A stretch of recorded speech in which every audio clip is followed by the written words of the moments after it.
Ok. Buenas tardes a todos y todas los participantes. Desde ADIPA les damos la más cordial bienvenida al seminario que tiene por tema Neurobiología del Amor. Estamos muy contentos de la gran participación de hoy, aunque lamentando por supuesto el retraso. Por esto mismo queremos agradecer su gran motivación y confianza hacia nosotros en ADIPA al hacernos parte de su camino de aprendizaje en salud mental. También les invitamos a seguirnos en nuestras redes sociales. Si quieren estar enterados de todos los seminarios que vienen, nos pueden seguir en Instagram y en Facebook. A continuación, considerando el retraso también, voy a presentar la agenda del día de hoy. Actualmente estamos en el bloque de bienvenida, posteriormente viene la presentación de la temática y una vez concluida esta se va a dar la posibilidad para algunas preguntas. Sin embargo, quiero recordar que se van a poder responder solo algunas debido a la cantidad de personas y el tiempo. Una vez terminado el bloque de preguntas, se va a realizar un sorteo por una beca totalmente gratuita para el curso en estrategias claves para la regulación emocional, que tendrá sus sesiones en vivo los días 17 y 18 de octubre. Los requisitos para poder optar a la beca son ser profesionales del área de salud mental, del área de salud en general, ciencias sociales o educación, y haber participado durante toda la sesión de hoy, ya que el sorteo se realizará solamente con las personas que hayan participado durante toda la sesión, así que los invito a quedarse hasta el final, aunque sea un poquito más tarde. Durante el sorteo necesitamos que todas las personas estén atentas y con sus nombres reales en Zoom para poder encontrarlos durante el sorteo. Y posterior al sorteo de la beca se va a compartir el link para la generación del certificado a través del chat y de un código QR. Una vez ingresen al link para el certificado van a tener que rellenar con sus datos personales y se les hará el envío del certificado automáticamente a su correo electrónico. A modo de información general, los micrófonos se van a mantener silenciados durante la sesión y solo se van a reactivar durante el bloque de preguntas para quienes levanten su mano. Para esto deben hacer clic en el icono de reacciones y luego en el botón de levantar la mano. El chat será moderado durante la sesión y podrá ser utilizado por los participantes, sin embargo, en algunos momentos se cerrará para un proceso más fluido y ordenado. Finalmente, los queremos dejar a todas y todos invitados a que puedan apoyarnos compartiendo estos seminarios 100% gratuitos a todas sus conocidas y conocidos. Queremos mejorar la salud mental del mundo y nos esforzamos mes a mes para construir muchos seminarios gratuitos y certificados, por lo que esperamos que estas instancias gratuitas puedan llegar a más personas. Muchas gracias nuevamente. Desde ADIPA les deseamos una jornada muy enriquecedora. Y a continuación voy a presentar al expositor del día de hoy. Él es Francisco Rojas, psicólogo de la Universidad Tecnológica de México, maestría en psicología de la Universidad Tecnológica de México. Actualmente está cursando el último semestre de la maestría en estudio biológico de la conducta en el CENPECH, Centro de Estudios en Neurociencias y Psicología del Estado de Chiapas. Y también es docente en diversas temáticas desde las neurociencias, la neuropsicología y la psicología clínica. Ya sin más que agregar, le doy al paso a Francisco para que inicie la exposición. Gracias. Buenas noches. Antes de comenzar, les pido una disculpa por el retraso. Es que me vine aquí a la ciudad de Guadalajara manejando y no tomé bien el tiempo. Vengo de la Ciudad de México al tercer congreso que estás justamente ADIPA organizando en estrategias psicoterapéuticas. Bueno, voy a compartir mi pantalla para comenzar con la presentación.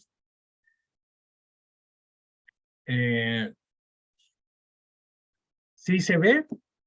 ¿Sí estamos? ¿Sí se alcanza a ver la presentación? No. No se ve. Déjeme, entonces voy a compartir. Se ve usted. Ok.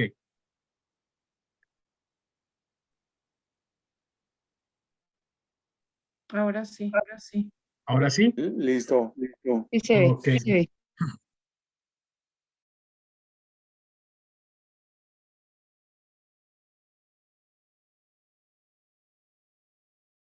Ok, muy bien.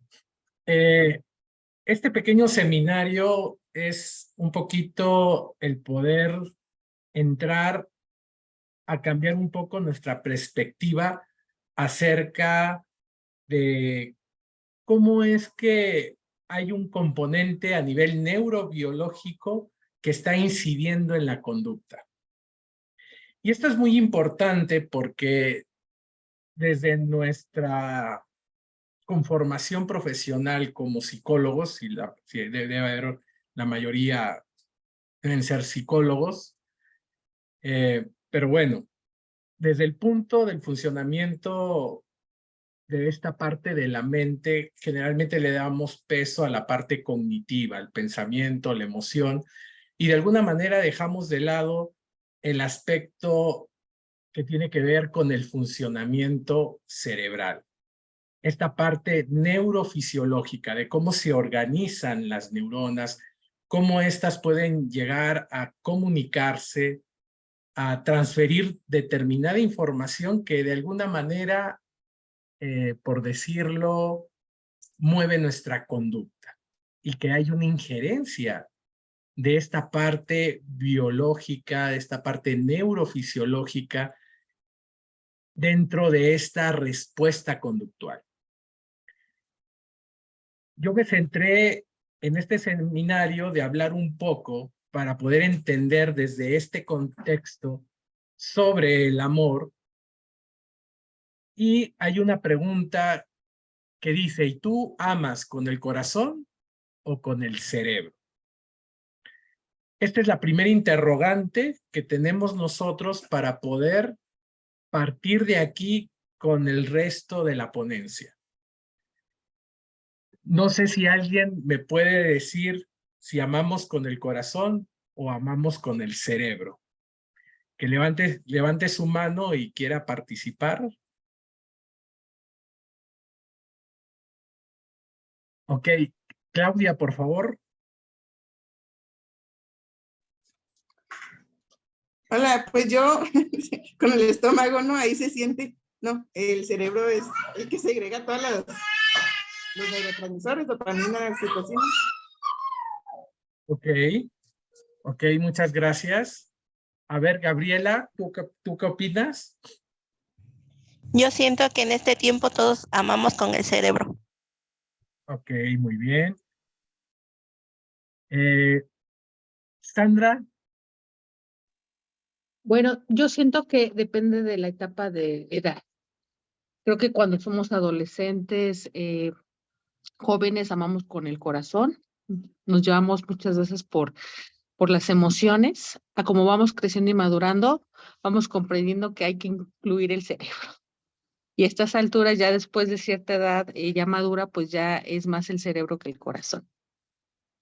Ok, bueno, agradezco sus respuestas. Yo sé que hay más manitos, pero bueno, vamos a quedarnos con esta parte. Efectivamente, tenemos un corazón figurativo.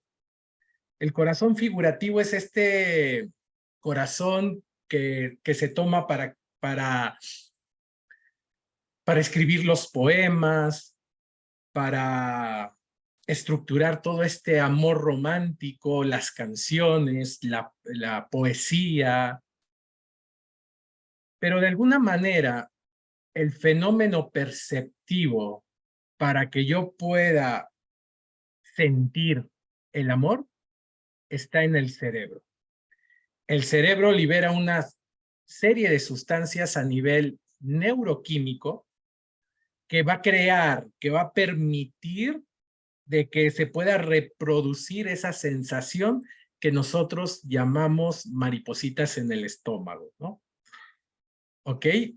Y lo vamos a ir viendo justamente a continuación. Vamos a ir entendiendo esta parte de por qué yo estaría ahorita respondiendo la pregunta y afirmando que nosotros amamos con el cerebro.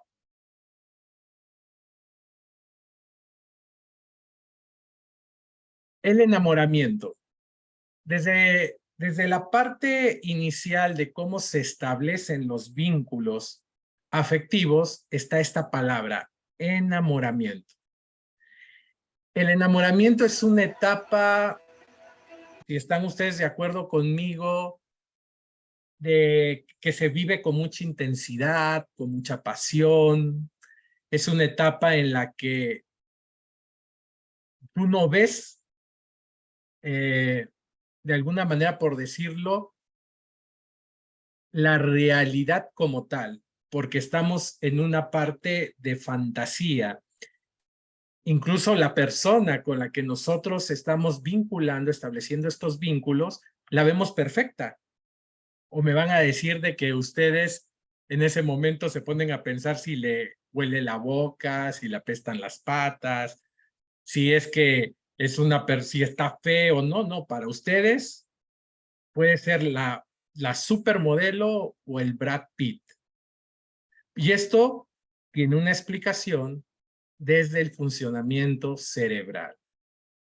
El cerebro, como tal, va a tener una respuesta biológica y neuronal, y el cerebro es selectivo. ¿De qué manera?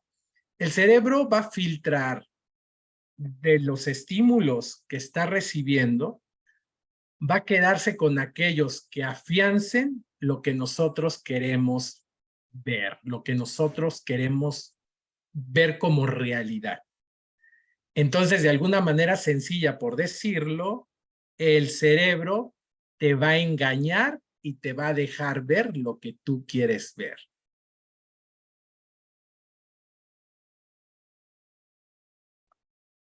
Ahora, aquí tenemos, ¿cuál es la finalidad? ¿Cuál es la finalidad de esta parte de establecer vínculos, de formar una pareja?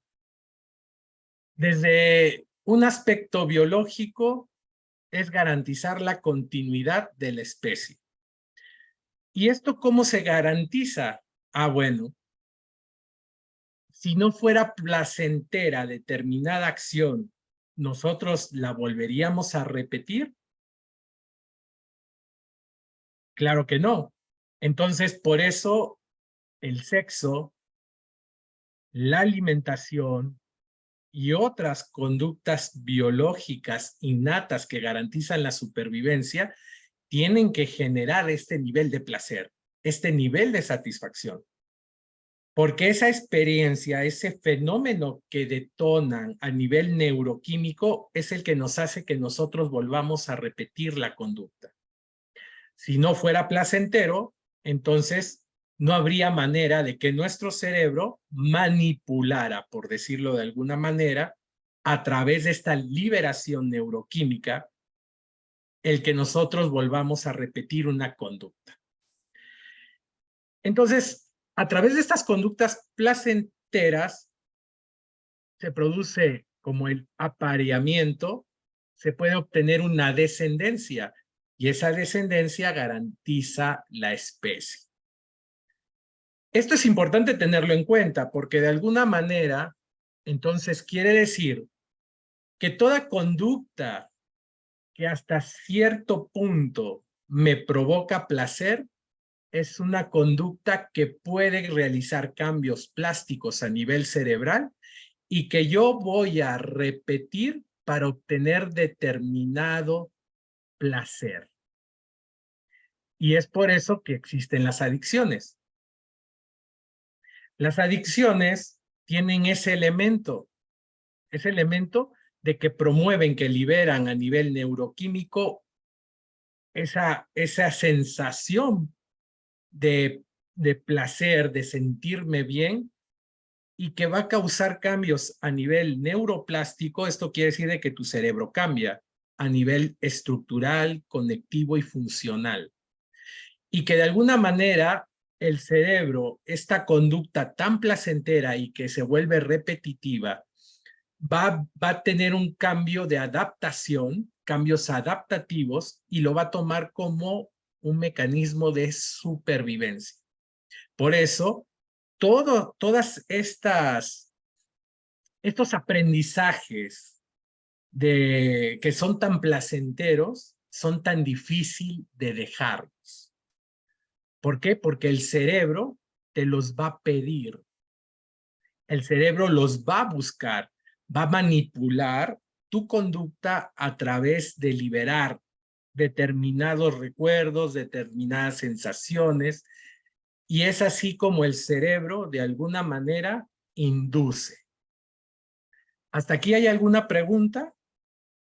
¿Todo está bien? Ok. Ahora, hay determinados sistemas. Cuando hablamos del estado de amor, hablamos de ese deseo o apetito sexual, cuya finalidad es la reproducción y que nosotros, la manifestación conductual es la búsqueda de una pareja. Entonces aquí podemos identificar, ¿no? El cerebro promueve ese deseo, promueve ese apetito sexual para garantizar algo. Y una parte interesante de esto es justamente el que nosotros podamos vislumbrar cómo es que el cerebro induce a que yo haga algo sin ser consciente de eso. ¿Ustedes alguna vez han olido un perfume? Un perfume que de repente viene, evoca un recuerdo y dicen, ¡ay! Ese perfume lo olía cuando mi abuelita me abrazaba, ¿no? No sé. Sí. O de repente pasas por un lugar y de repente se evoca en automático el recuerdo.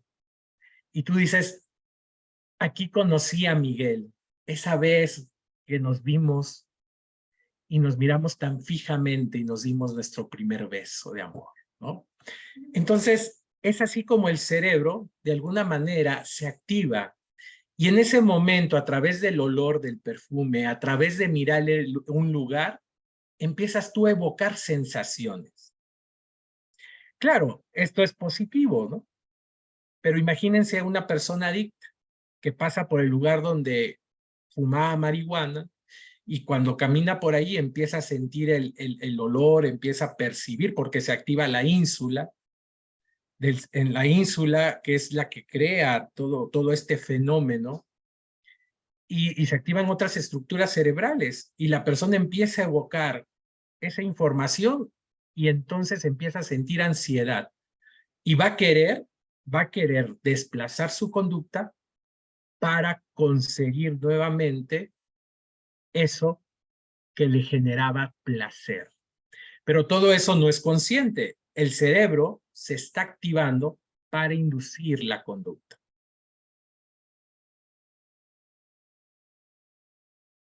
Ahora, aquí tenemos, en esa búsqueda de una pareja sexual,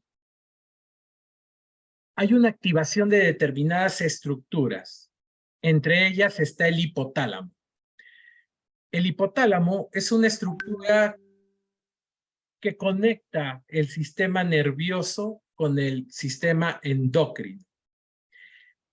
El sistema endocrino tiene que ver con toda esta liberación de hormonas que de alguna manera, al liberarse al torrente sanguíneo, van a cumplir una función específica, causando cambios a nivel fisiológico y también tienen un impacto a nivel neuronal.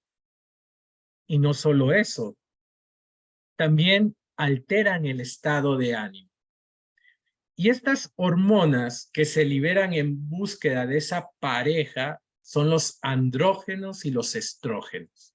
Los andrógenos tenemos la testosterona y en los estrógenos pues tenemos estas hormonas que se liberan a nivel de la mujer y que causan esos cambios, esas alteraciones, esas modificaciones. Ahora, estas hormonas activan vías de señalización para encender otras estructuras y puedan ser secretadas. Cuando hablamos de la liberación de andrógenos, estamos hablando del eje hipotálamo, hipófisis, gónadas. Aquí, por ejemplo, el hipotálamo manda una señal a la hipófisis a través de liberar una hormona que se llama LHRH, hormona liberadora de la hormona luteinizante. Esta señalización va a estimular y va a hacer que se libere testosterona. Y hay un proceso de retroalimentación negativa en este eje hipotálamo, hipófisis, gónadas, que cuando se alcanza un nivel de liberación de testosterona en el torrente sanguíneo, va a mandar una señal para que se apague y la hipófisis deje de mandar, de liberar esa señalización a estas células de Leydig para que sinteticen la testosterona. ¿Esto por qué es importante? Porque quiero que se den cuenta cómo hay un mecanismo, hay un sistema que está jugando en el varón para liberar la testosterona y pueda realizarse determinados cambios. La testosterona, por ejemplo, es una hormona que a nivel cerebral afecta los árboles dendríticos. Cuando las neuronas se conectan, hay unas dendritas que son como ramitas y hay unas parecieran como espinas. Son unos botoncitos en forma de hongos. Y la testosterona interfiere, afecta a estos árboles dendríticos. Pero, por ejemplo, los estrógenos de las mujeres son neuroprotectores. Por eso la mujer, cuando entra en la menopausia, necesita tener una terapia de estrógenos para poder regular esto, porque si no, la pérdida de estrógenos empieza a afectar a nivel de memoria, a nivel del estado de ánimo. ¿Por qué? Porque los estrógenos, cuando se pierden, entonces ya no tenemos ese factor neuroprotector y que de alguna manera estimula para que los árboles dendríticos puedan tener una mejor conectividad en este intercambio neuronal. Esto se los comento porque quiero que vean cómo es complejo. Es complejo porque la conducta, lo que mueve la conducta, no solamente es el pensamiento. ¿Qué va a pasar si en una persona se libera demasiada testosterona? Esa persona, ¿cómo va a alterar su estado de ánimo? La testosterona cumple un fin. Entonces, las personas con más testosterona tienden a tener respuestas mucho más impulsivas, mucho más agresivas, porque la testosterona también impacta sobre algo que se llama vasopresina. Entonces, todo esto es para que podamos entender qué tan complejo es el funcionamiento del ser humano y que hay un componente a nivel neuroquímico que está moviendo, está desplazando la conducta. Y que esto puede estar escapando a una cuestión del pensamiento. Aquí, por ejemplo, tenemos a menores estrógenos, también baja la libido o el apetito sexual. Y aquí tenemos el eje que libera justamente los estrógenos, es el mismo eje en la testosterona, hipotálamo, hipófisis, gónadas. Y aquí podemos ver que los estrógenos se van liberando a través de la señalización que manda el hipotálamo a liberar la hormona de gonadotropina, y esto activa la glándula pituitaria y manda una señalización a través de la hormona luteinizante para estimular la ovulación, y esto es a causa de que se liberan los estrógenos. Entonces, los estrógenos desde esta parte reproductiva preparan el aparato genital femenino para la ovulación y la fecundación. Pero también impactan en el metabolismo de las grasas, el colesterol, disminuyen la tensión arterial, distribuyen la grasa corporal, protegen los huesos, estimulan la libido, y yo ya les comenté que también son un factor neuroprotector. Entonces, todo esto explica por qué la mujer a determinada edad, que empieza a tener determinados cambios y los estrógenos empiezan a disminuir, hay un impacto tan significativo en diferentes aspectos.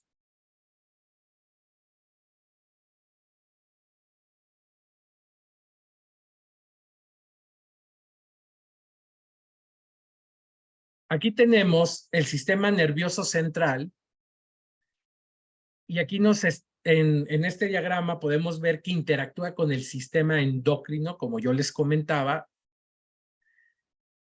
pero este sistema nervioso central es impactado por un ambiente externo como un ambiente interno. En el ambiente externo hablamos de aferencias sensoriales, de los estímulos que recibe el cerebro a partir de estos receptores como el gusto, el olfato, la vista, el oído. Y tenemos el ambiente... Perdón, es que no sé, en la diapositiva se ve como una mancha en forma de T. No sé si solamente yo la vea. ¿Esta de aquí, que acabo de mover? Todavía aparece la mancha. Tapa la parte donde aparece la... A ver. La sinapsis, la tapa un poquito. Ah, ok. Esto Ahí. es porque está la función de compartir la pantalla, no solo la presentación. Entonces se está compartiendo los comandos, la cortina de comandos de Zoom. A ver.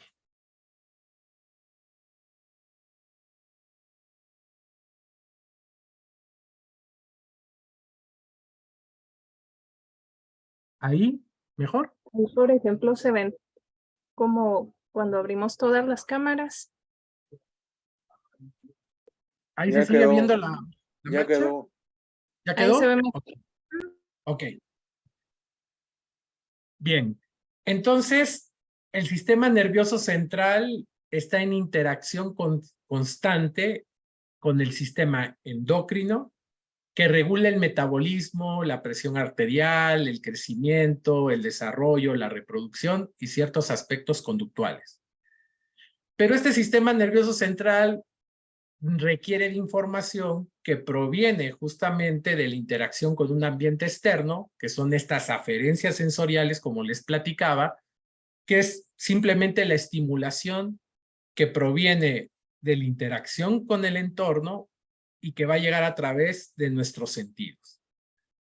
Y el ambiente interno tiene que ver con las aferencias celulares. Cada aprendizaje que nosotros tenemos va a generar una vía neuronal, un caminito de conexión entre neuronas para que ante determinado estímulo, a partir de esta información, de este aprendizaje que se consolidó, tenga una respuesta conductual, una respuesta o lo que denominamos eferencias. Esta respuesta, esta vía neuronal que se crea, justamente es este ambiente interno. Son estos aprendizajes que conectan las neuronas a determinado estímulo y van a generar una respuesta específica. Estas vías son automáticas, no pasan por la conciencia, esto quiere decir que no llevan un proceso de evaluación y prácticamente van a generar esa respuesta a partir de ese estímulo que se va detectando el cerebro. Entonces, todo esto provee de información al sistema nervioso central y de alguna manera, tiene que mandar señalización al sistema endocrino para cumplir determinada función.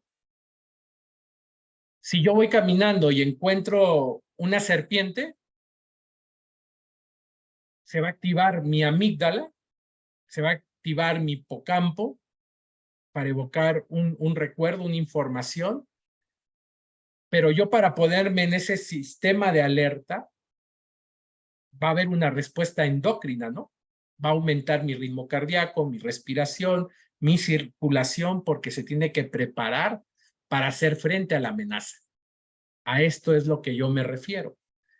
Entonces, no solamente es el hecho de la información de ver a la serpiente, sino que esa información, ese significado que yo le estoy dando al suceso, está mandando un estímulo que viene externo al sistema nervioso central y este está mandando una activación al sistema endocrino, mandándole al hipotálamo esa señal y esto está activando el sistema simpático para poner al cuerpo en un estado de alerta y hacer frente a la amenaza. Entonces, aquí podemos ver esa complejidad que yo les comento. Ahora, las hormonas que circulan en la sangre pueden activar o no la expresión de ciertos genes, pero a su vez la concentración de hormonas está condicionado por elementos como la nutrición y el estrés.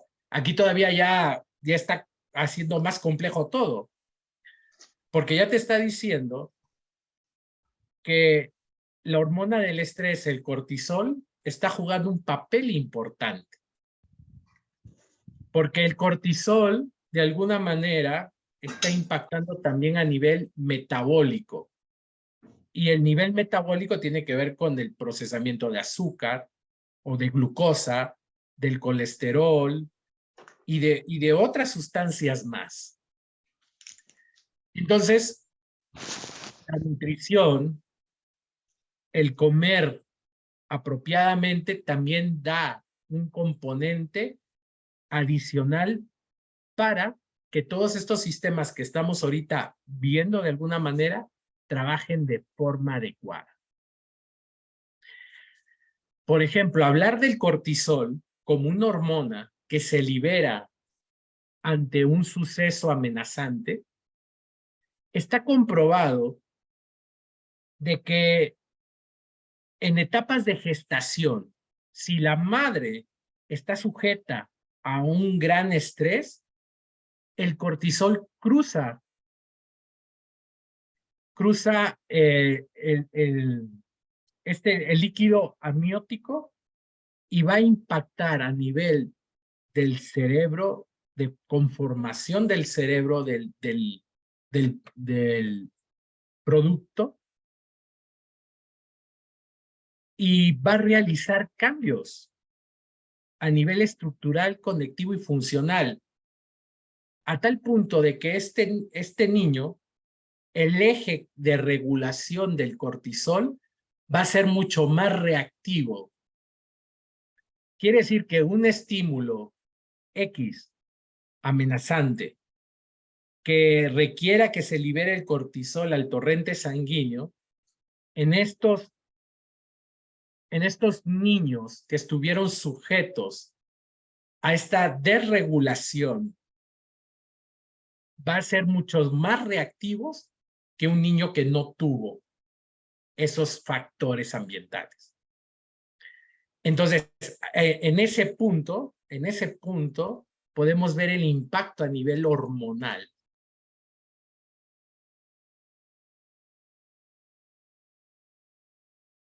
Estudios sobre el hipocampo, sobre aprendizaje y memoria. Aquí nos habla que hay una estructura dimórfica influenciada por hormonas sexuales. Esto quiere decir que el cerebro de la mujer y del hombre son diferentes.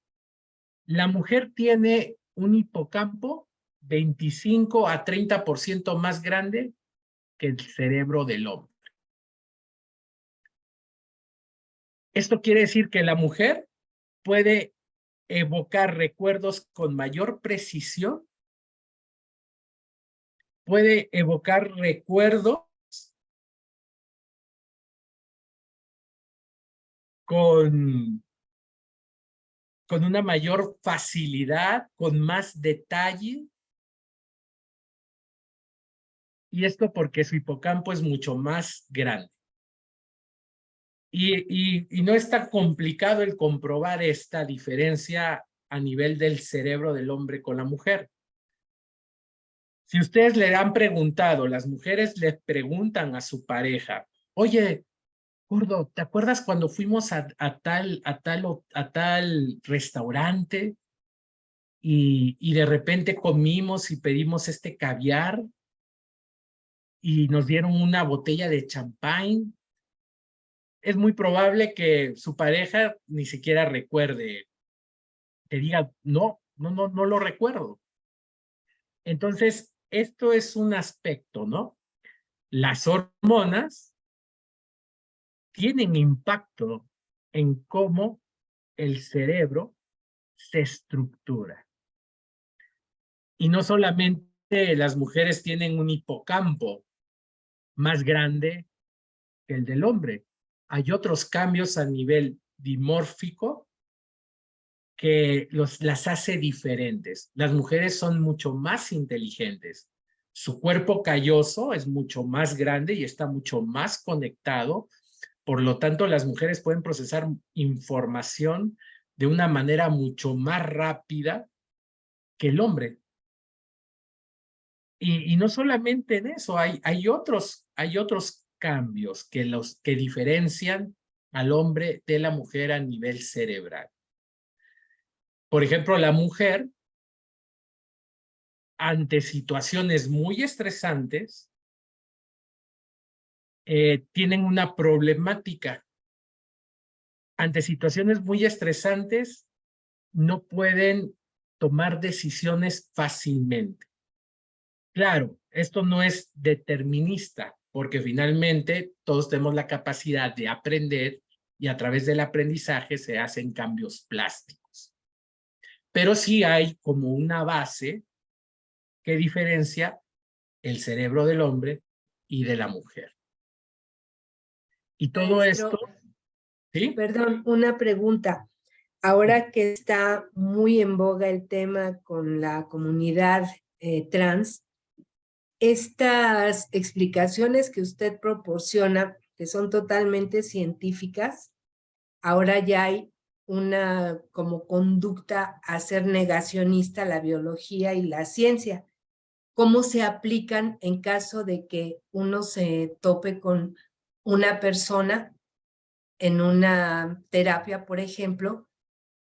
Ahí, ¿cómo se puede abordar para que no se sienta, o más bien que no surja algún problema que pueda derivar en algún problema? Esa es mi duda, por ejemplo.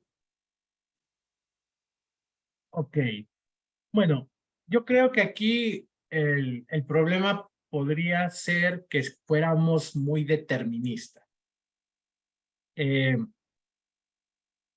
Yo creo que hay que comprender que el cerebro del hombre y de la mujer, a partir de este componente hormonal, es diferente, es distinto, y hay que educar a las personas, hay que explicarle a las personas. Lo que hablamos, lo que hacemos los psicólogos al usar la psicoeducación, ¿no? Como una estrategia de intervención. Entonces es importante cuando tenemos un paciente, como el que tú mencionas, darle la información, explicarle. Pero esto no es determinista porque el cerebro es plástico. Y esto significa que el cerebro, a partir del aprendizaje que va teniendo, va realizando cambios a nivel estructural, funcional y conectivo.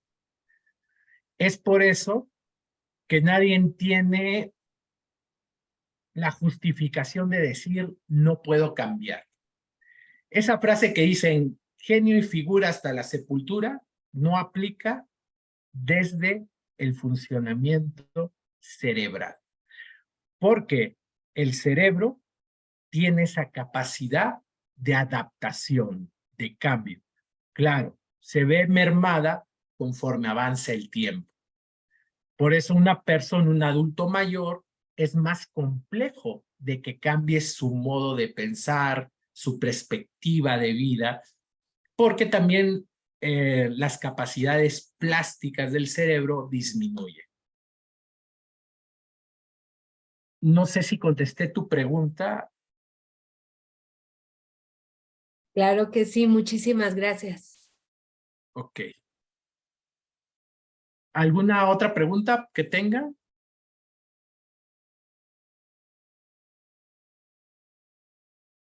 Yo tengo un comentario al respecto de lo que decían ahorita. Sí. Precisamente cuando manifiestan que en situaciones de mucho estrés a las mujeres se les dificulta tomar decisiones, yo creo que ha funcionado ahí lo de la plasticidad.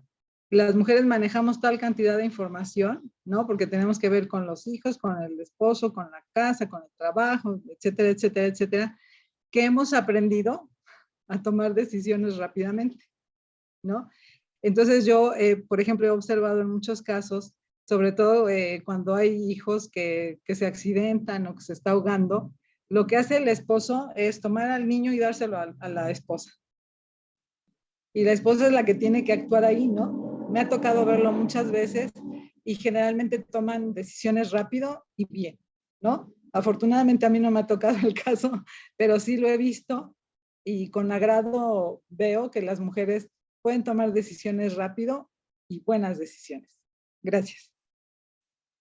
Sí, el comentario no es, por eso decía, ¿no? Todo esto que estamos viendo no podemos darle un tinte determinista, ¿no? ¿Por qué? Porque todos tenemos la capacidad de aprender. Hoy en día las mujeres están aprendiendo a tomar roles, a tomar posiciones que antes pues las tenían vetadas, ¿no? Y eso hace de que a partir de un aprendizaje, de tener que confrontar un entorno, un ambiente, pues hace que haya estos cambios, ¿no? A lo que yo me refería es que hay una realidad biológica de la que se parte. Entonces, esta realidad biológica es que el hombre, gracias a la testosterona, cuando hay situaciones de mucha tensión, de mucho estrés, saca la garra, ¿no? O sea, sale esa parte innata protectora, esa parte innata de lucha. La mujer, en cambio, o sea, hablando de la base que existe, ¿no? Todo esto puede ser modificado, cambiado a partir del aprendizaje. Pero cuando la mujer está agobiada y de repente dice, tengo este conflicto, ¿qué decido? ¿El amor de mi vida o mi profesión, por ejemplo? Y tengo este otro, mi papá se va a separar de mi mamá. Y tengo este otro conflicto. Entonces, a lo que yo me refiero es que la mujer, cuando tiene que tomar decisiones trascendentales,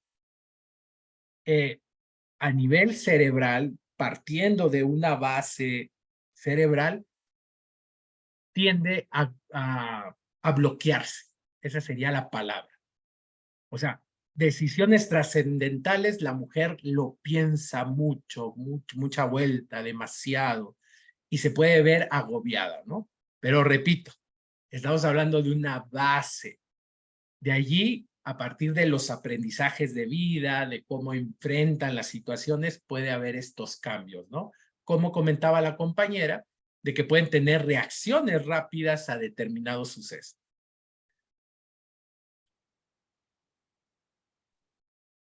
Ok, ahora, hemos estado ahorita platicando un poco de cómo las hormonas también alteran la plasticidad.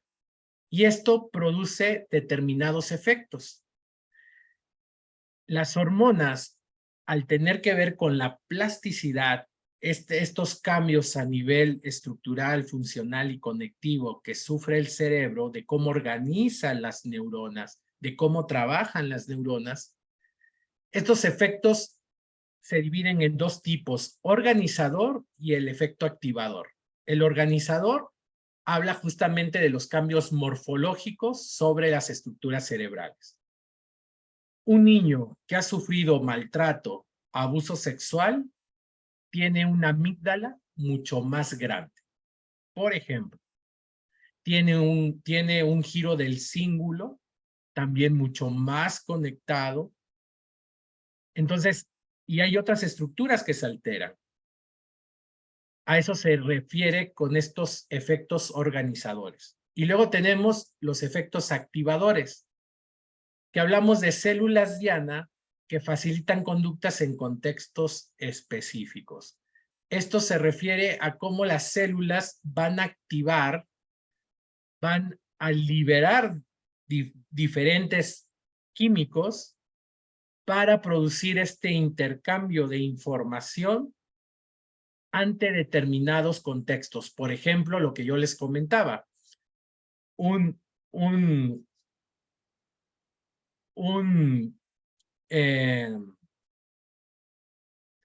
el producto que se está gestando, el embrión que se está gestando y está sujeto a este cortisol que cruza el líquido amniótico y que puede causar cambios a nivel del cerebro, de cómo éste se va conformando, va a tener su eje, el eje que regula el cortisol, va a ser mucho más reactivo que un producto que fue gestado con una mamá que no tuvo esa problemática de estrés en esa interacción ambiental.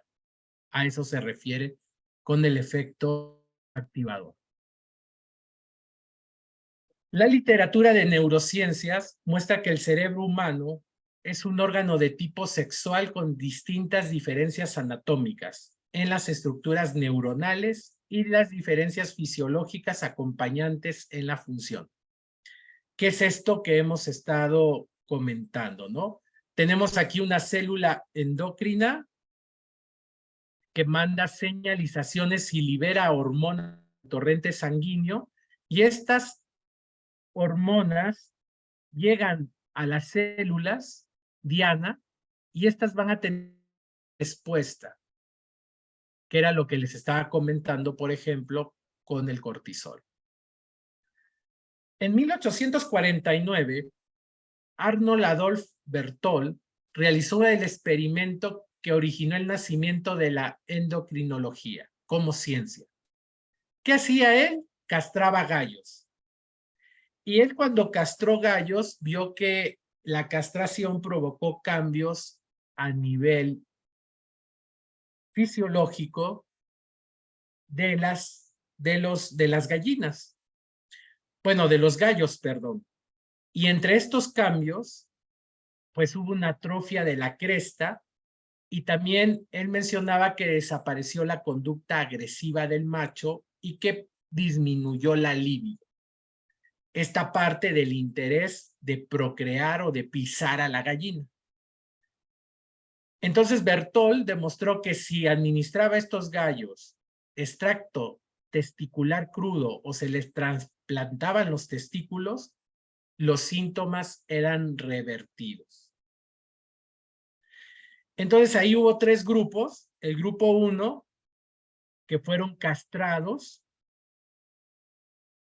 y entonces no desarrollaron cresta, tuvieron poco plumaje, no fueron agresivos. Esto quiere decir que tuvieron baja agresividad y un canto débil. O sea, desapareció a partir de la castración esta parte del gallo, ¿no? Del gallo macho, vamos a decirlo, ¿no? De esa posición dominante. Entonces, de aquí es donde nace toda esta parte de la importancia endocrina en la conducta.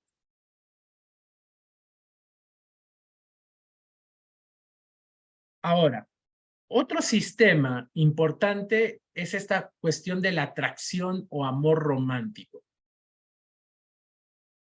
La atracción o amor romántico busca esta pareja sexual y de alguna manera se activan estructuras que tienen que ver con la recompensa cerebral. A nivel del cerebro, hablamos del área tegmental ventral que manda proyecciones al núcleo accumbens, que es una estructura específica que tiene que ver con la liberación de dopamina y que de una manera sencilla para entenderlo el núcleo accumbens tiene que ver con esta motivación y recompensa, incluso con la anticipación de la recompensa. Cuando hablamos de estructuras como el hipocampo, el hipotálamo, el núcleo accumbens, la amígdala, estamos hablando de neuronas, de redes neuronales.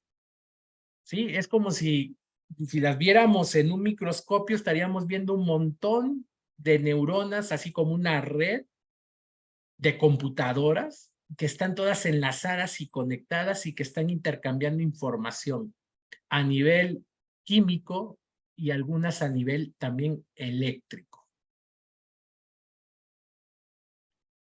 Ahora, el amor libera determinadas hormonas, neurotransmisores y neuromoduladores. Y esto es lo que permite que se cree el fenómeno del enamoramiento.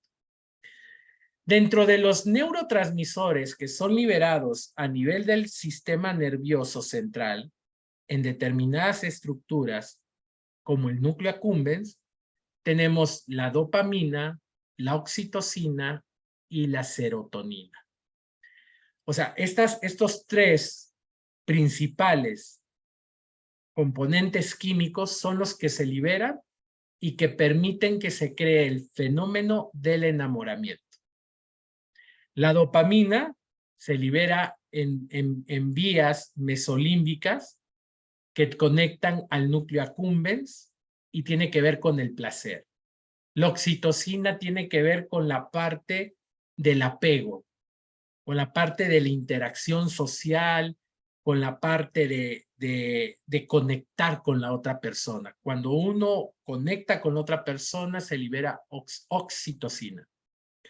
Y la otra es la serotonina. La serotonina está modulando la dopamina y también se libera en determinadas zonas, pero principalmente en la vía mesocortical. Entonces, la serotonina tiene que ver con una satisfacción, pero más objetiva. Ahora tenemos el amor y otras drogas. Un incremento de dopamina que tiene que ver con el placer libera mucha euforia, bienestar y activa el hipotálamo y produce una mayor atracción sexual. La dopamina genera emociones positivas y placenteras, se vincula con el deseo sexual, se vincula con la motivación, la recompensa y las adicciones. Entonces, cuando uno entra en esta parte del enamoramiento, lo que se libera es mucha dopamina.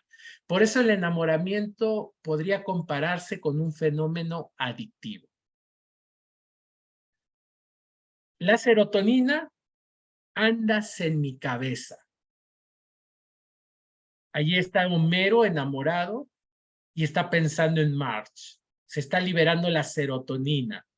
Por eso les decía, es una parte más de la vía mesocortical, es una parte más en donde entra el raciocinio, y por eso es que se presenta incluso la obsesión, la presencia de pensamientos transitorios y obsesivos. Ya quiero estar con mi pareja, quiero hablarle, quiero escribirle, ¿cómo estás? ¿Dónde estás? ¿Qué estás haciendo? Esa es la serotonina.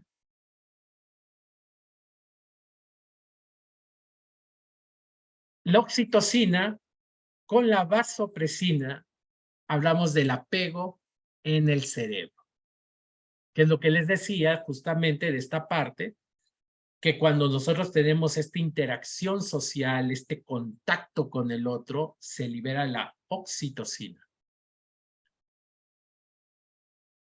La oxitocina es la responsable del vínculo, de ese comportamiento maternal y sexual.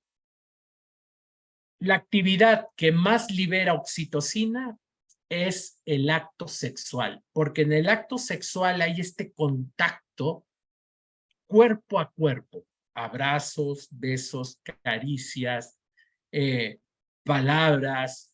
Entonces, allí es donde más oxitocina se libera, en el acto sexual, en ese contacto. Y aquí puse un pequeño poema para poder entender un poco más acerca de cómo se libera esta oxitocina.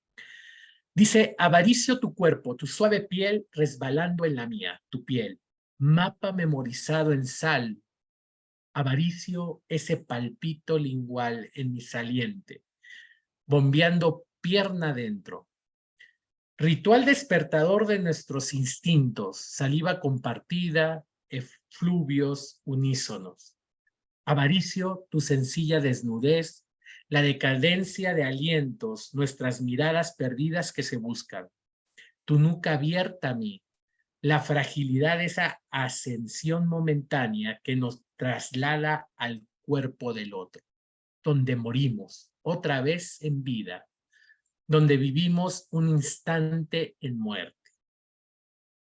Eso es la oxitocina, ¿no? O sea, esta parte se libera cuando se da esta profundidad de contacto. Por eso hablamos del apego. Aquí tenemos el incremento de la oxitocina es responsable del vínculo, de la conexión humana, el sonreír, el tener contacto sexual y abrazar. Pero una disminución de oxitocina produce una falta de interacción social.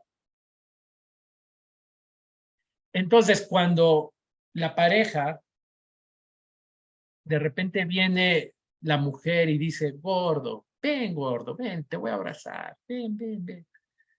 Y el otro dice, no, no tengo calor, me siento mal, ay, es que tengo calor, ¿no? Entonces ahí hay una pérdida, hay una baja que se va a venir de oxitocina. Entonces estamos alterando los vínculos de apego. Entonces, aquí hay una parte interesante. El incremento de oxitocina, o sea, el sentirse aceptado, integrado y querido, disminuye el cortisol. Y aquí es justamente lo que les decía, el sexo es la acción que libera más oxitocina. La oxitocina disminuye la actividad del sistema nervioso simpático y del eje hipotalámico hipoficiario suprarrenal. Ese eje es el que modula, el que regula el cortisol, lo que aumenta los niveles endógenos de opiáceos e induce efectos antiestrés. Baja la tensión arterial, el ritmo cardíaco, baja la hormona del estrés, produce bienestar, relajación, además de una óptima termorregulación. Entonces, ¿qué tenemos que hacer? Tenemos que abrazar más, ¿sí? Tenemos que agradecer más. El agradecer libera oxitocina, porque estamos hablando de estos vínculos. Cuando tú dices, ¿sabes qué? Mi amor, te agradezco tu compañía, agradezco tu esfuerzo, tu dedicación, tu cariño. Estás liberando oxitocina. Y eso va a hacer que el cortisol, el estrés, la tensión baje, disminuya. Ahora,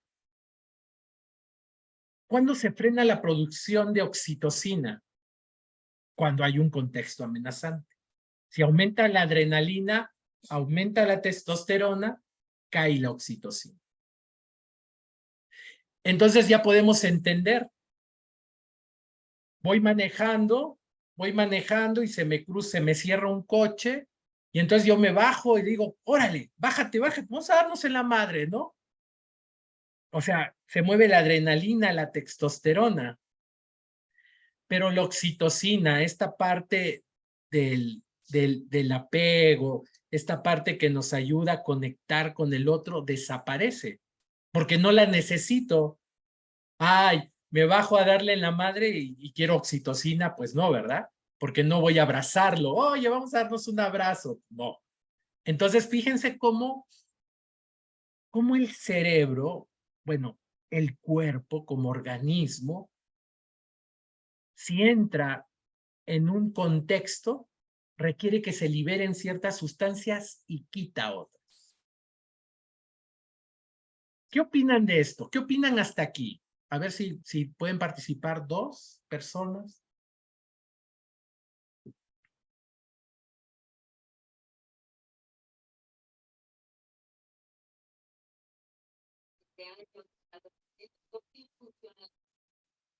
A ver, permítanme, déjenme, es que...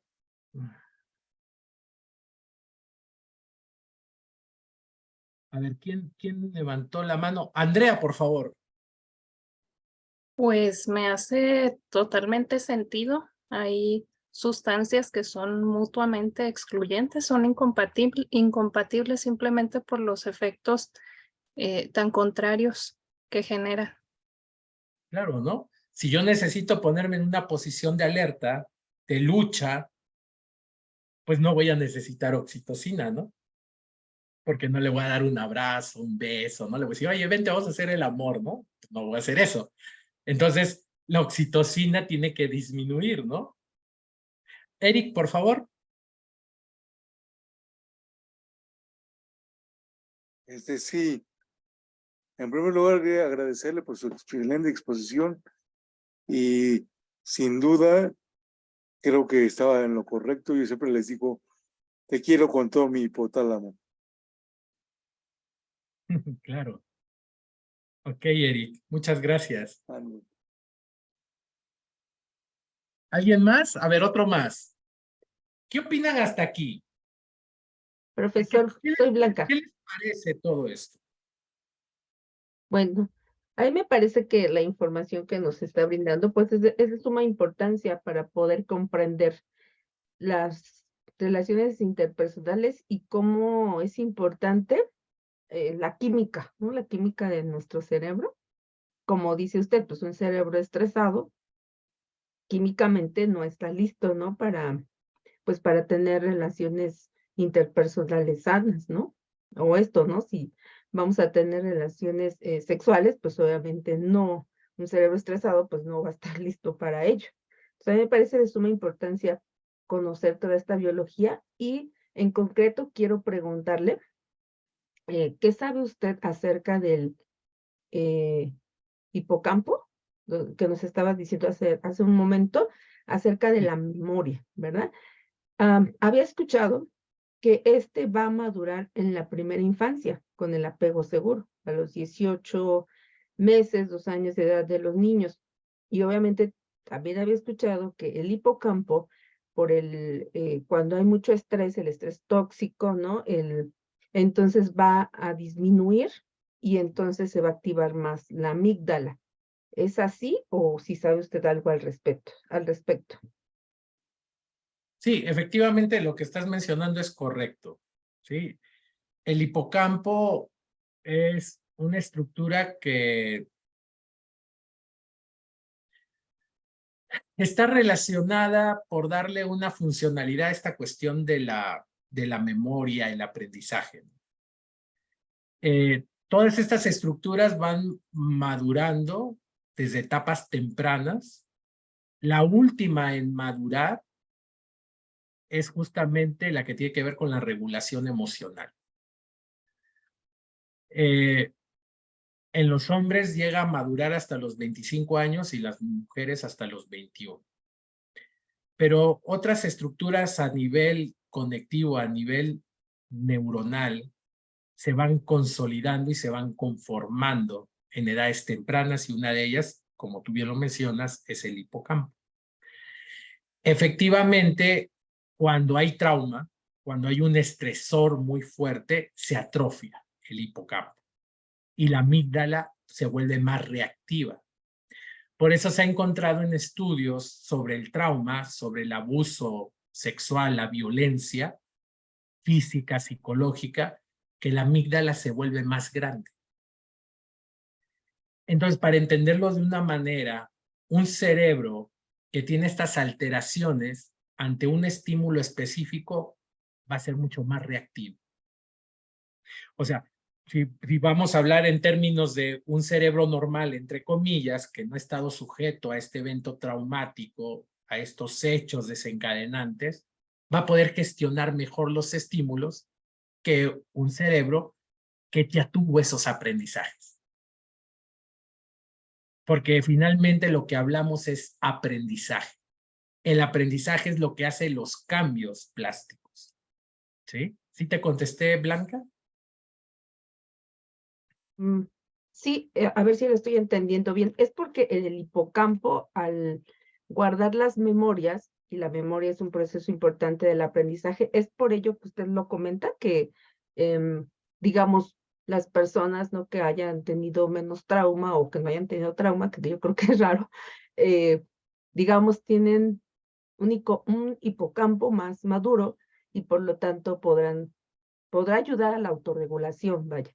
Porque hace rato pensaba, bueno, sí, las mujeres a lo mejor sí teóricamente podemos manejar más estas cuestiones de la memoria, pero también creo que ya en otros casos, ¿no? Si hay trauma y todo esto, pues esa habilidad, digamos, biológica quizás no se haya desarrollado del todo.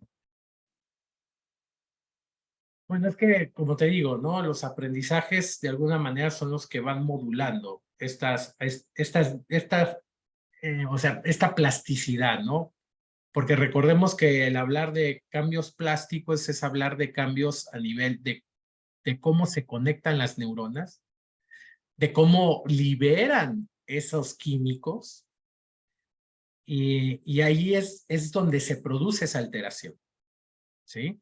Ahora, el hipocampo es una estructura sensible, pero trabaja mucho con la amígdala. La amígdala tiene que ver con la emoción.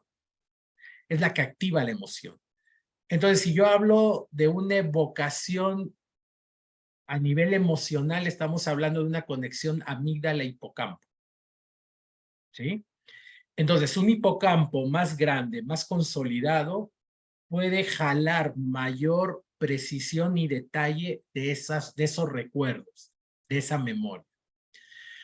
Pero, por ejemplo, si hay un grado de estrés sano, un estrés sano, puede ayudar a consolidar la memoria. Pero un evento traumático desbordante, ¿sí?, produce una alteración. Cuando yo digo atrofia del hipocampo, quiere decir de que hay una desconexión a nivel neuronal, ¿sí? Por eso es que en el trauma, la persona no recuerda el trauma, ¿sí? O sea, trata de olvidarlo, trata de dejarlo en un lado, y esto es por justamente el hipocampo se protege, por decirlo de alguna manera, ¿no? Es un mecanismo de protección. Aunque no hay un olvido total, porque si volvemos a estimular, se vuelve a reconectar estas vías neuronales y se puede recuperar el recuerdo, ¿sí? Entonces, a nivel de la memoria, la liberación de determinados químicos pueden consolidarla o la pueden, vamos a decir, afectar, ¿no? En este sentido de desconexión. Si tú te lanzas de un avión en paracaídas y en ese momento empiezas a grabar información, a repetir palabras, vas a recordar más palabras que si no te hubieras lanzado del avión. ¿Por qué? Porque se está liberando adrenalina y la adrenalina permite que se consolide la información. ¿Por qué? Porque hay un fenómeno, hay un contexto que está generando que se focalice tu atención, ¿no? ¿Sí? Entonces esos son los componentes que de repente en un determinado momento están jugando. ¿Sí, sí, Blanca? Sí, sí, muchas gracias, profesor. Ok. Muy bien. Vamos a continuar. Entonces, hasta aquí lo que he tratado de transmitirles es que hay un componente a nivel hormonal, a nivel del sistema nervioso, que está jugando. El sistema nervioso y el sistema endocrino están comunicados y permiten que puedan, a través de esa conexión, de esa relación, de alguna manera permiten de que funcione el organismo, ¿sí? Porque también tiene que ver con la parte metabólica. La parte metabólica tiene que ver con lo que yo me alimento, tiene que ver también con aspectos ambientales como el ejercicio, como el dormir bien. Entonces, hablar de salud mental es una cuestión más allá del pensamiento y de la emoción. Eso es lo que yo quiero que el día de hoy se vaya pensando. Porque muchas veces nos centramos solamente en la mente como un componente único y nos olvidamos de toda esta parte que estamos viendo el día de hoy. ¿Y qué? Y que juega. Cuando se establecen vías neuronales, hay estudios que se han hecho a nivel de respuesta motora, que las neuronas 300 milisegundos antes de hacer consciente el movimiento motor, estas neuronas ya se activaron y ya están ejecutando la acción. Por eso, en un sentido estricto a nivel del cerebro, se cuestiona si existe la voluntad o el libre albedrío. Porque estas neuronas, a partir de ese aprendizaje preexistente, que ya está conectado en determinadas vías, las neuronas se identifican un estímulo y van a activar y ejecutar la acción, y tú no vas a ser consciente en ese momento, tú eres consciente después. Entonces, ¿qué es lo que manipula la conducta? ¿Realmente es mi estado de conciencia? ¿O son estos aprendizajes que ya establecieron vías neuronales que se están activando 300 milisegundos antes? Eso se los dejo para que lo piensen, para que puedan darse por qué el día de hoy yo me atrevo a decir no todo es mente. Hay un aspecto neurofisiológico que está incidiendo en la conducta humana. A ver, por ahí hay alguien que quiere participar. Sí, yo, A ver, por buenas favor. noches. Buenas Quería noches, Margarita. ¿Margarita? Sí, mucho gusto, Ok. maestro. Sí, el gusto es mío, Margarita. Buenas noches.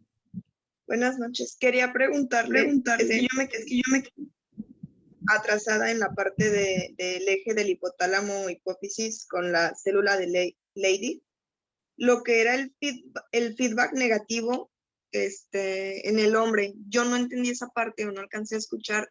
¿Cree que no la podría volver a repetir, por favor? Sí, cuando hablamos que hay una retroalimentación negativa, quiere decir que estos sistemas que tiene el cuerpo para regular las hormonas, es decir, se manda una señalización para liberar, por ejemplo, la testosterona. Pero el organismo tiene un sistema de homeostasis. Homeostasis significa equilibrio, ¿no? Entonces, cuando detecta demasiada testosterona en el torrente sanguíneo, hay una activación inversa que dice, oye, hay mucha testosterona, apaga la señalización hipotálamo. Y entonces el hipotálamo deja de liberar la hormona que manda señalización a la pituitaria. ¿Sí? A eso se refiere con ese feedback negativo, ¿no?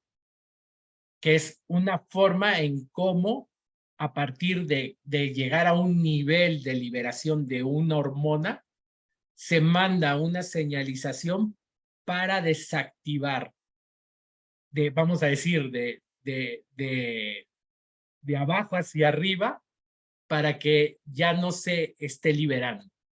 ¿Sí? No sé si me pude explicar. ¿Como un ciclo? Como un ciclo, pero negativo, o sea, al revés. Porque vamos a decir, el hipotálamo manda una señalización a la glándula pituitaria al liberar una hormona, ¿no? Y entonces la pituitaria ya manda la señalización hacia otra estructura. Entonces eso libera la testosterona y la testosterona se va al torrente sanguíneo, va a llegar un momento en que va a llegar a un punto, a un nivel tope, límite, que puede ser regulado por el cuerpo. Para que no se sobrepase, entonces tiene que desactivar. Esa es el feedback negativo, ¿no? La retroalimentación negativa. Pero es una cuestión de homeostasis. Veo que esto se eleva, entonces lo apago para obtener el equilibrio. Muchas gracias. ¿Sí, Margarita? Sí, totalmente. Ok. ¿Alguien más? Yo tengo una Buenas pregunta. noches. A ver, Bueno, María Fernanda primero, por favor. sí, gracias. ¿Cuál podría ser otro factor que pueda inducir a la disminución de oxitocina en una pareja? Bueno, aparte de esta falta de demostración afectiva y el estímulo amenazante, ¿puede ser alguna situación de privación o resentimientos, malas experiencias con la pareja o algo así? ¿Esto también puede influir? Diferencia. Si tú eres indiferente con tu pareja, vas a promover una caída de oxitocina. ¿Sí? O sea, todo este tipo de conductas que de alguna manera promuevan el desapego, el desvincularme, el contacto cero, por ejemplo, van a generar una caída de oxitocina. No sé si con eso sea suficiente o lo profundizamos un poquito más.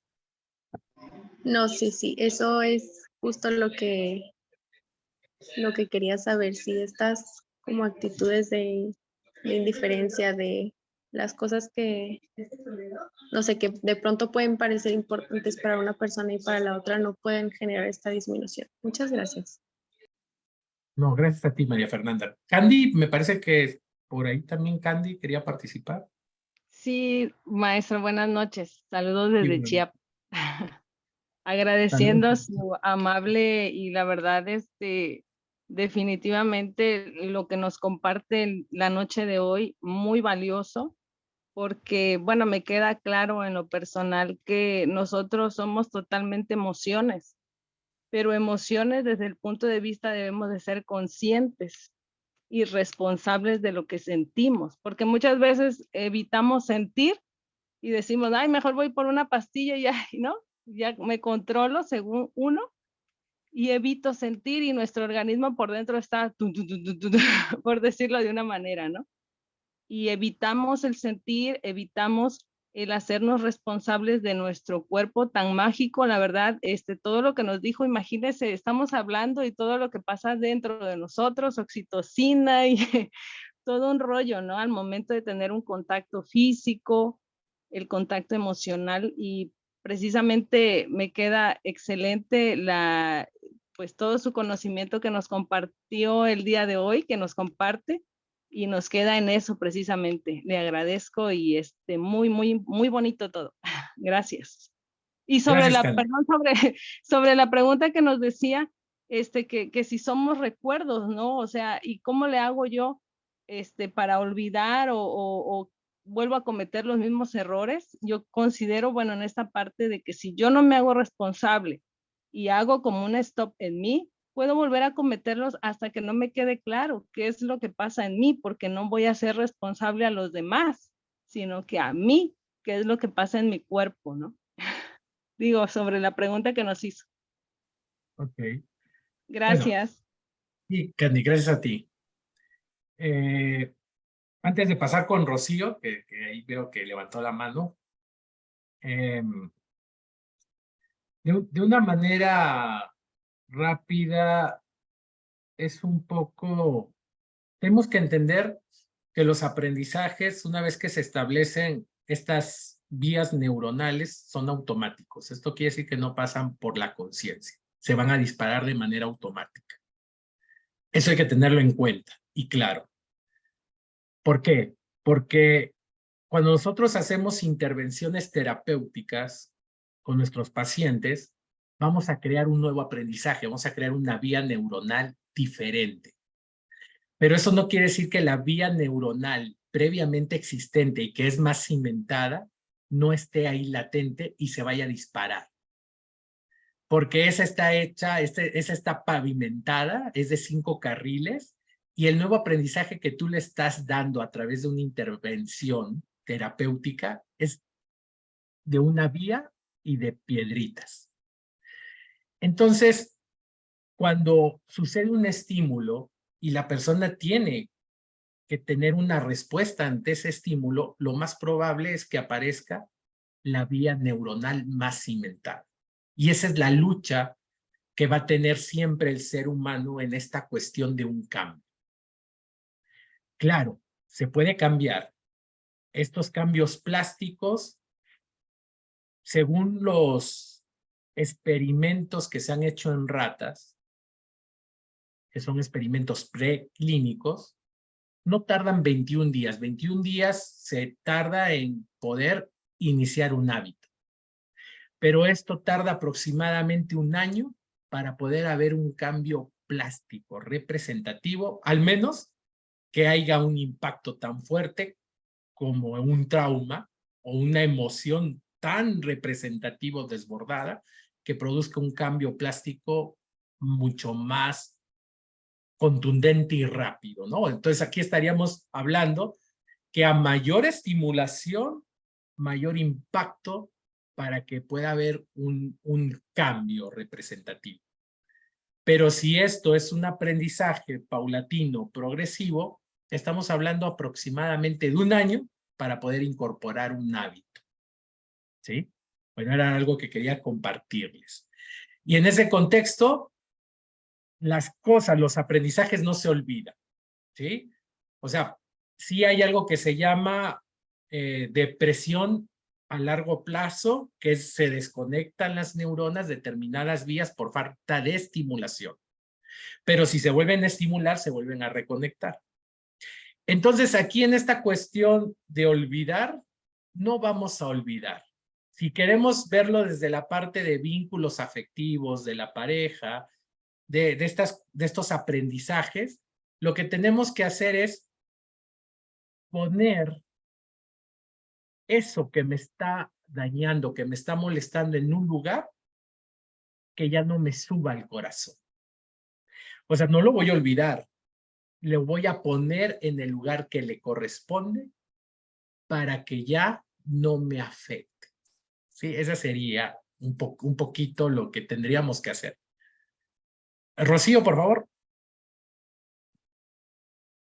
Gracias, maestro. Creo que ya lo dijo muy bien la duda que tenía, y creo que con esta explicación que dio nos da una gran base para, de alguna manera, ser las personas que podamos dar esos mismos elementos a las personas que nos puedan consultar, para que estén también siempre atentas, que también los mensajes que nos manda el cuerpo y la mente son indispensables poderlos detectar, y creo que a la larga podría hacerse un entrenamiento, ¿no? Como bien lo dice, a los 21 días se hace un hábito, pero toma más o menos 1 año el crear una, digamos, una nueva forma de pensar, de actuar, de razonar, y eso es probablemente lo que se pueda llevar una terapia. Entonces, perfectamente lo puede hacer una persona que pues toda la vida esté porque me equivoco, o le escoge a las mismas personas, o porque siempre me toca el mismo tipo de personas. Bueno, algo debe de estar ahí fallando. Y ahorita esto último que comentó usted me gustó mucho, porque en las personas que tienen, por ejemplo, Alzheimer, a veces lo que dicen, lo único que se necesita es que las abracen, ¿no? No que les estén dando instrucciones ni nada más allá, simplemente abrázalas y reaccionan. Dentro de lo perdidas que podrían parecer, sale ese destello y tienen pequeñas reacciones, y creo que eso es algo muy hermoso al final del día.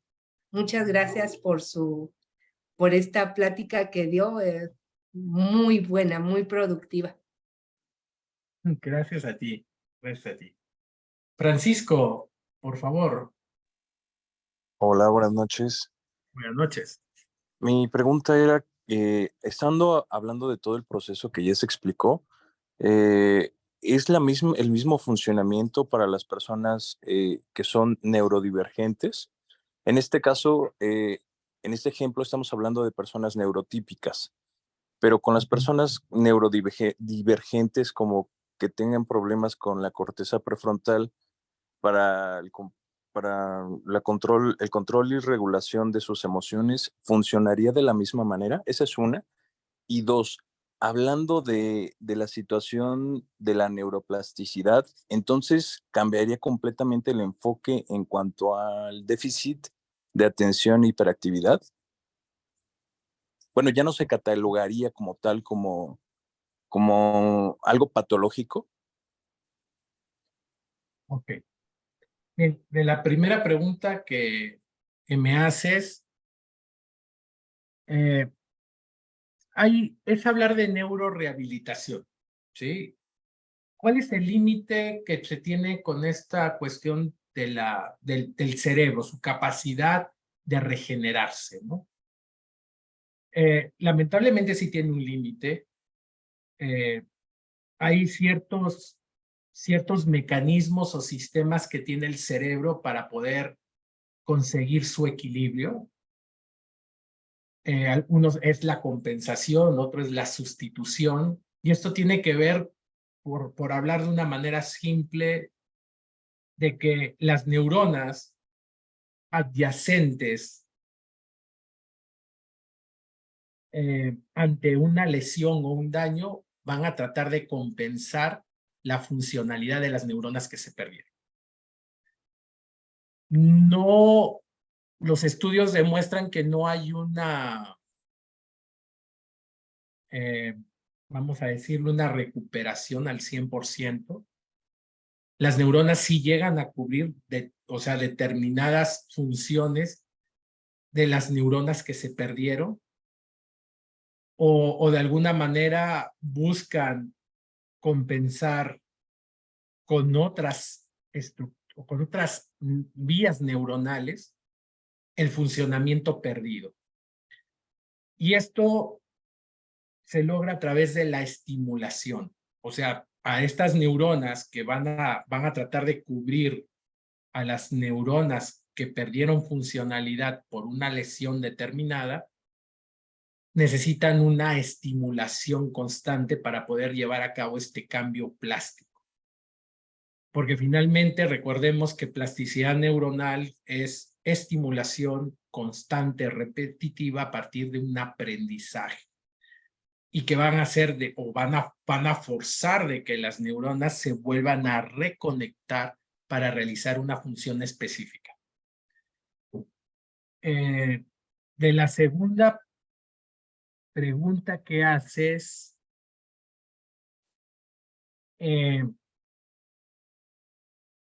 yo creo que el TDA es un trastorno bastante complejo, que para diagnosticarlo no es fácil. Hay pruebas de potenciales evocados que pueden trabajar con esta parte de la atención. Por ejemplo, tenemos el P300. Cuando se mide este potencial evocado, podemos saber si la persona realmente tiene un problema a nivel neurológico o no lo tiene. Y a partir de eso podemos darle, por ejemplo, un apoyo farmacológico como el metilfenidato, que es el que más se usa, para poder ayudar a estimular determinadas áreas que tienen que ver con la atención. Y también llegan a regular un poco la parte de la impulsividad. Muchas gracias, maestro. Pero entonces, ¿sería el mismo proceso que nos acaba de explicar, en este caso, que es una persona neurotípica a una persona que sería neurodivergente? ¿Tendría otro proceso en lo que acaba de explicar? No, el proceso es el mismo, ¿no? O sea, finalmente las neuronas para poder reconectar y poder cubrir esa funcionalidad requieren de estimulación, ¿no? A mayor estimulación, mayor cimentación de las vías. Entonces, el fenómeno plástico se activa por dos componentes específicos. El conocimiento, viéndolo del aspecto de aprendizaje, y la experiencia vivencial, viéndolo desde el aspecto de la acción. Estos dos elementos en conjunto son los que van a permitir una estimulación lo suficientemente fuerte para consolidar las vías neuronales.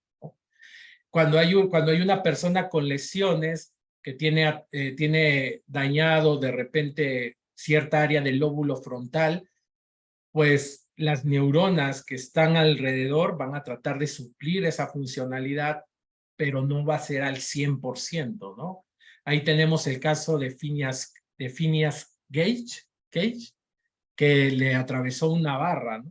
Y dañó parte del lóbulo frontal, que tiene que ver justamente con la regulación emocional, y esta persona se cambió su conducta, su actitud, se volvió mucho más impulsiva, más reactiva.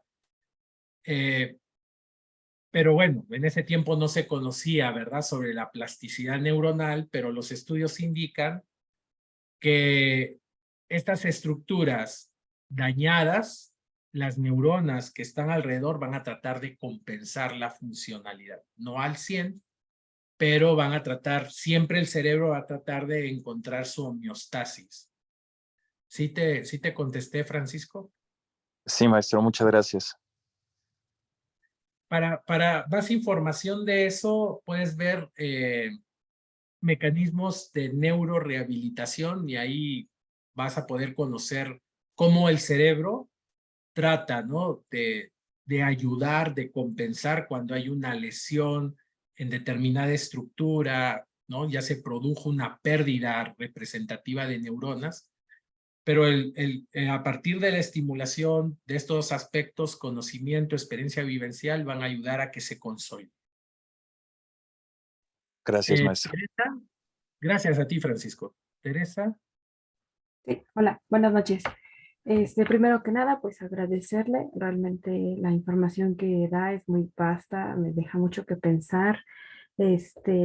Algo de lo que decía ahorita, pues más o menos como que me pasó a mí, ¿no? Tuve un accidente y digamos que, o sea, yo no recuerdo como que muchas cosas de antes del accidente, y después del accidente, pues muchas personas me dicen que como que cambié en muchas formas de relacionarme, ¿no? Soy más extrovertida, tiendo a comunicarme mejor con las personas, a diferencia de antes del accidente, que me dejó en coma, me parece que como una semana, más o menos, ¿no? Eso, y también pues recordar algo que usted también estaba diciendo seguido, que no aplica como para todos los casos. Creo que es importante recordar que somos personas psico, bio y socio. Entonces, creo que esto que usted nos plantea es algo bueno como para empezar a seguir estudiando, seguir investigando, porque estamos en constante movimiento, y lo que el día de ayer funcionaba, no sé, en un futuro puede que ya no sea tan funcional, o que debido al movimiento social que estamos experimentando, pues haya algunas modificaciones, ¿no? Y pues nada, muchas gracias. Gracias a ti. ¿Cómo vamos del tiempo? Todavía no acabo la presentación. La verdad es que es bastante tarde. Ah, ok. Bueno, esto. Sí, porque no he visto ni siquiera la hora, estoy acá bien entretenido. Sí, pues sí, ya nos pasamos 1 hora y media, ¿verdad? Sí. Perdón, ¿quedará grabada la ponencia? Sí. ¿Quedará grabado el taller? ¿Perdón? ¿Quedará grabado el taller? Sí.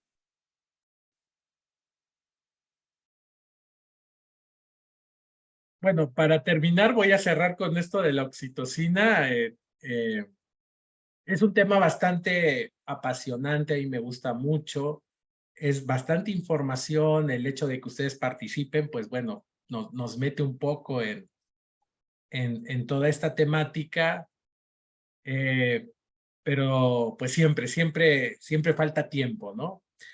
Pero bueno, aquí por ejemplo podemos ver la oxitocina y bueno, y su capacidad benéfica de disminuir el estrés. Y también hay un componente muy interesante que produce la oxitocina. La oxitocina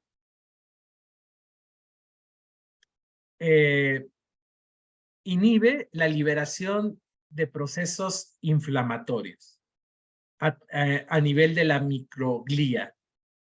La microglía es un mecanismo en el sistema nervioso central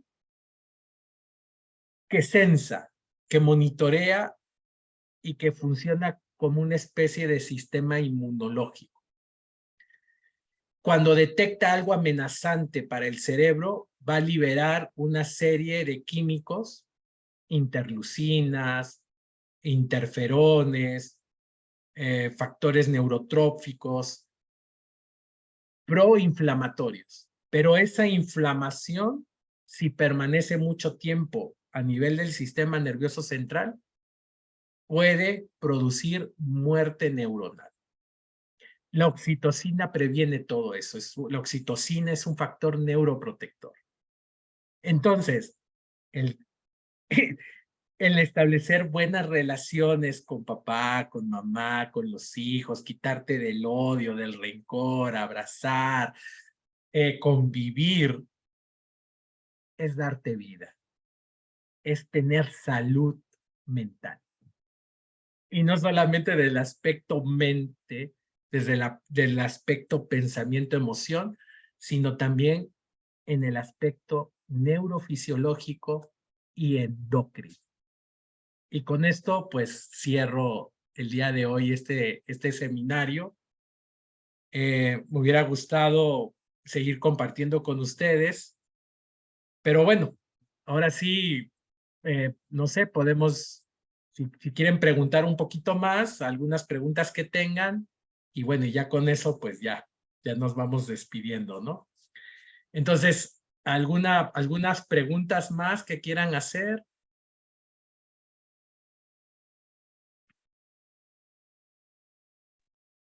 Ok, veo que Anayeli y Mónica levantaron la mano primero. Vamos a tener que acotar un poco las preguntas debido a el desfase de horario, así que eso. Yo creo que solo podremos responder entre 2 a 3 máximo. Ok, entonces 3 personas, ¿no? ¿Tú me dices quiénes, por favor? Sí, primero vi a Nayeli Reyes. Okay.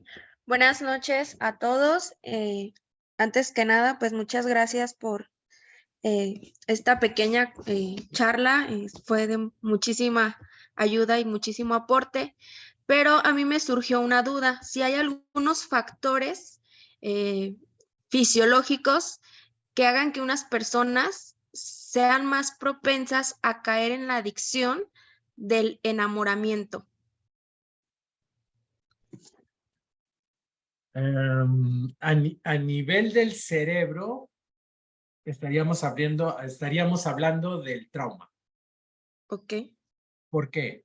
Porque el apego ansioso, principalmente desde una perspectiva para explicar lo que tú estás mencionando, proviene de una herida del abandono.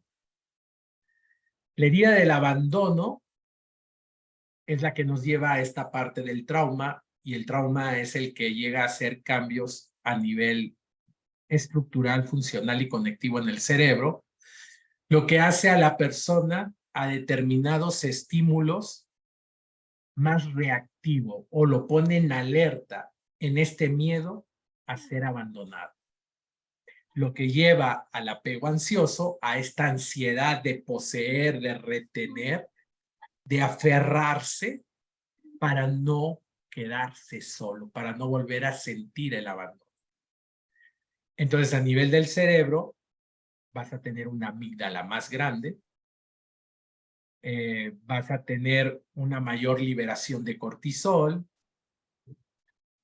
y bueno, y seguramente dependiendo si es hombre o mujer, pues estamos hablando pues de otro tipo de liberación de neuroquímicos que van a estar jugando, adrenalina, noradrenalina. Entonces sí es un cambio, ¿no? Es un cambio que se está gestando, se está generando y que tú, como dices, ¿no? ¿Por qué sufro tanto por la pérdida de esa persona, ¿no? Y tiene que ver con todo eso, ¿no? ¿Sí? ¿Sí te contesté? Sí, muy bien, gracias.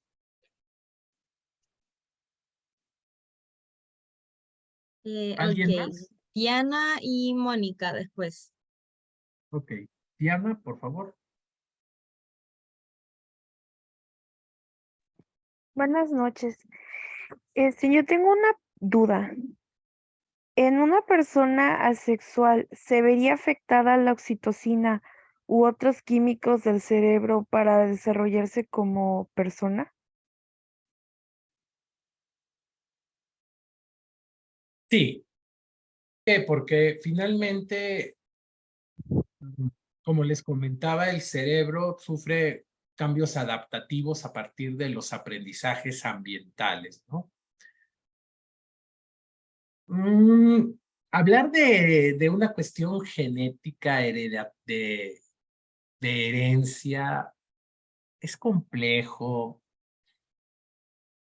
El porcentaje de una condición a nivel hereditario, hasta el día de hoy no podríamos hablar, tendríamos que ser muy,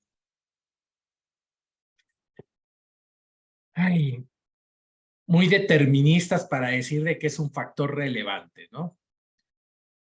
Pero el factor ambiental sí juega.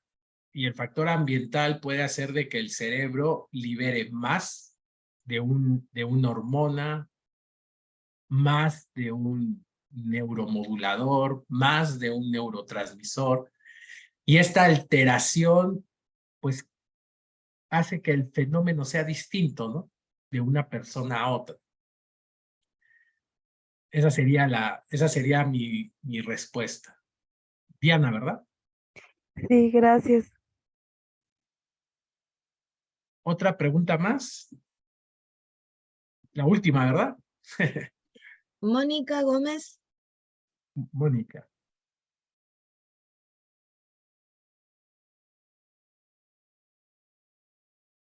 Adelante, Mónica.